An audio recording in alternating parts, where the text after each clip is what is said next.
អ្នកតើគ្នាម៉ាស៊ីនព្រីនឥឡូវគឺលុយមែនទែនយើងអាចធ្វើការព្រីនរូបភាពបានច្រើនពណ៌ដោយមិនចាំបាច់ប្រើប្រាស់ទឹកថ្នាំនោះទេហើយវាគឺជាម៉ាស៊ីនព្រីនខ្នាតតូច Nimbot B2 និង B2 Pro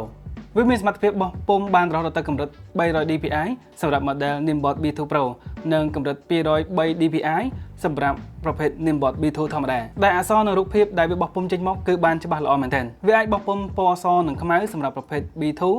និងអាចធ្វើការបន្ថែមពណ៌ក្រហមមួយទៀតសម្រាប់ model B2 Pro ចំពោះការព្រីនវាប្រើប្រាស់ជាមួយនឹងបច្ចេកវិទ្យា laser ដើម្បីធ្វើការព្រីនចេញមកហើយវាមានល្បឿនលឿនដែលអាចជួយការងារយើងក្នុងការព្រីនធាននោះកាន់តែងាយស្រួលនិងឆាប់រហ័សវាអាចធ្វើការបោះពុម្ពជាមួយនឹង label នឹងបានច្រើនប្រភេទមែនទែនដូចជាប្រភេទ label បិទ barcode label បិទខ្សែភ្លើងឬខ្សែសាក label សម្រាប់បិទព័ត៌មានដឹកជញ្ជូនដែលមានទំហំ50ទៅ80មីលីម៉ែត្រ label ពណ៌ប្រាក់ប្រភេទ label ថ្លា label មានពណ៌លឿងនិងក្រហមប្រភេទ label print logo ឬប្រភេទ label សាច់កាតុងសម្រាប់បិទលើកែវនិង label ជាច្រើនផ្សេងទៀតដែលមានទំហំចាប់ពី8ទៅ350មីលីម៉ែត្រគឺអាចព្រីនបានកាន់តែប្លែកសម្រាប់ model B2 Pro ចំនួនថ្មីនេះគឺវាមានជាមួយនឹងមុខងារ function មួយដែលជាមុខងារសម្រាប់ outline printing គឺយើងអាចធ្វើការ save template នៅក្នុងប៊ូតុងនេះបានមុខងារ outline printing គឺអនុញ្ញាតឲ្យបងប្អូនអាចធ្វើការ print label បានយ៉ាងឆាប់រហ័សដោយមិនចាំបាច់ភ្ជាប់ទៅកាន់កម្មវិធីក្នុងទូរស័ព្ទដៃនោះទេបងប្អូនគ្រាន់តែចុចលើប៊ូតុង function នេះគឺអាចប្រើប្រាស់នៅគំរូ template ដែលរក្សាទុកប្រើប្រាស់បានភ្លាមៗ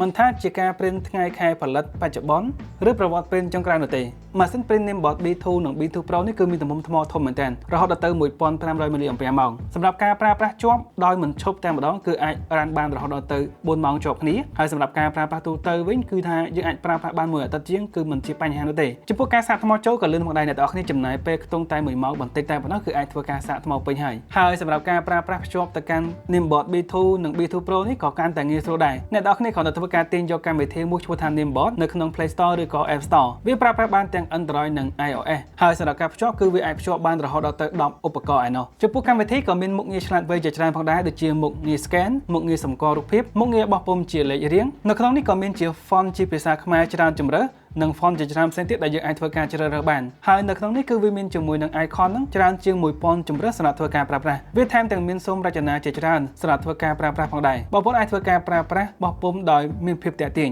សម្រាប់បងប្អូនដែលចាប់អារម្មណ៍អាចធ្វើការតាក់ទងទៅកាន់ Facebook Page Nimbot Cambodia បានឬចូលទៅកាន់គេហទំព័រ Nimbot Cambodia ហើយក៏អាចតាក់ទងតាមរយៈលេខទូរស័ព្ទ015